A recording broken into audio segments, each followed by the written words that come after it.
In this video, I will be sharing with you what starting over at 40 has taught me. I will be 43 in a few weeks, and a few months before my 40th birthday, I bought a one-way ticket to the UK with my family, leaving behind every comfort I have ever enjoyed for years. It was crazy until it wasn't. In 3 years, it has felt like someone picked up my life, shook it like a snow globe, and said, all right, let's try that again. Starting over at 40 has been one of the most humbling, stretching, and beautiful experiences of my life.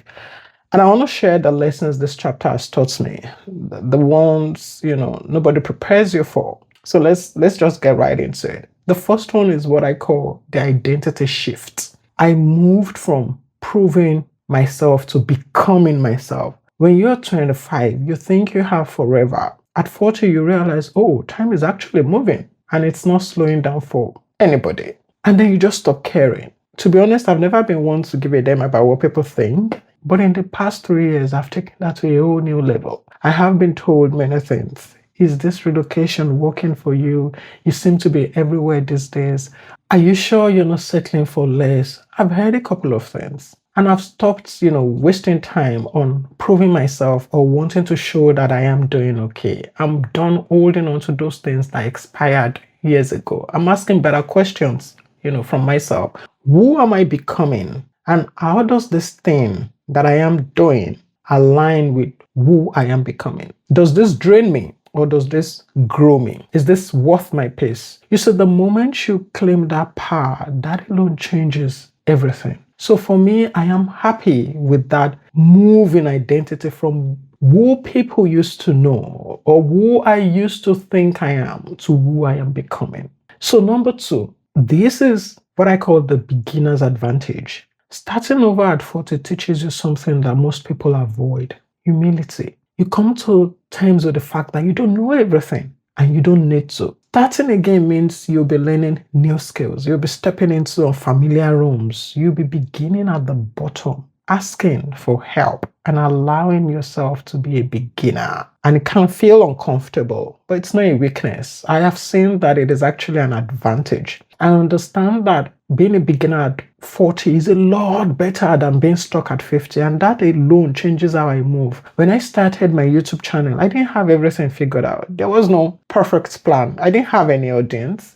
There wasn't even any certainty that it would work. It was just a decision to start and a decision to never stop learning how to be better at it. The same applies to my private community wealth quarters. It didn't begin as a fully developed, platform. I have iterated it multiple times. I keep sharpening my ideas. And it started with a very small, simple idea, a small, group of people, but good, real conversations. And through consistency, it has grown into something very meaningful. That is the part people often miss. They see things now, but not how they started. They see the progress, but not the grind, not the patience behind it. And if you are at this stage in life, you need to recognize that humility plays a big role, and it is best to start now than wait till it becomes more difficult to start. Whatever that idea is, you should understand that, small, consistent actions can compound into big, real transformation. Number 3. This is identity release. You see, starting over at 40 also forced me to confront something that is deep. It required me to release that version of myself that I thought I would be by now. I am a very, very good planner by nature. So I had, clear plans of what my 40s would look like in career. And I was well on my way there before I decided to disrupt myself. And this is not just me. Most people have a picture in mind of or a vision of how life would look like at certain age, whether it was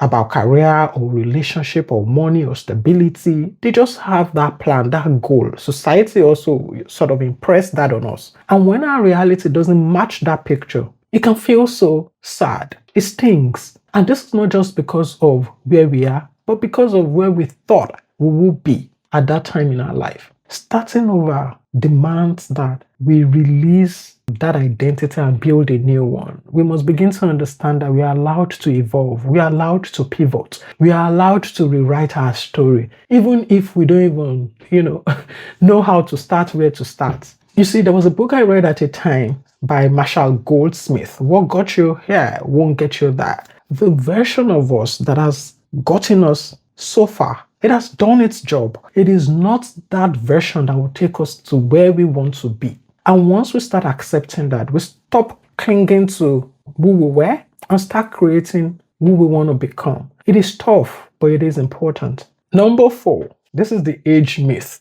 Until you step into the arena, you will never truly see who is actually in the game. When I stay on YouTube, I was surprised to see those in the game. And I realized one of the biggest lies that people carry is that you're somehow late. You're too late. No one is behind. There is never a time you cannot do something. If you are the one who keeps saying, oh, age is not on my side, I cannot start, you can. Be sure that you're not making excuses and looking for, an easy way out, because very few things in life preclude age. And there is an advantage you have at your age. You have more wisdom from lived experiences. You probably have more resilience from what you've had to navigate in life. You have more self-awareness about who you are and who you're not. Your emotional intelligence is sharper.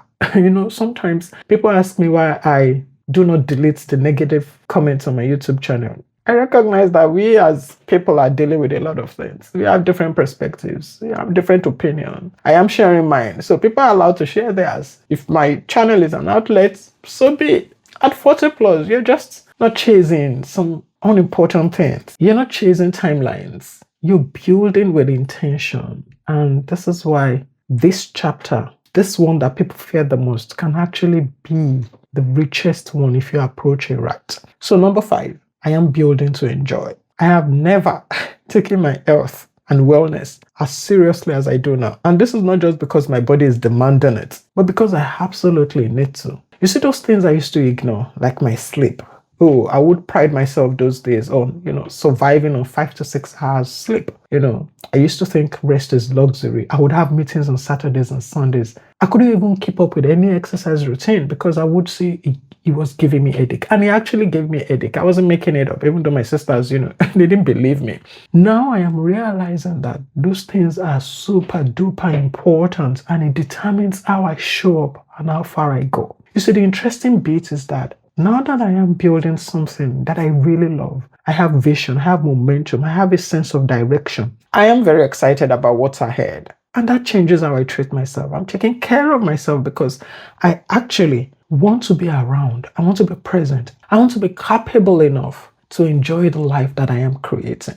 So my approach is more intentional. I move differently. I eat differently. I think differently. I protect my energy. I manage my stress. Everything is not worth my time. Health is not separate from wealth. Health is wealth. So if you're watching this and you're starting over at whatever age, whether it's your career, it's your finances, your relationship, whatever it is, hear me when I say it is not bad. You're not starting from scratch. You're starting from experience. And if you're thinking, what about my finances? I'm an immigrant and I can't seem to escape the, hustle trap. Then you should see my next video where I talked about 7 ways to escape this. And I'll see you in that video.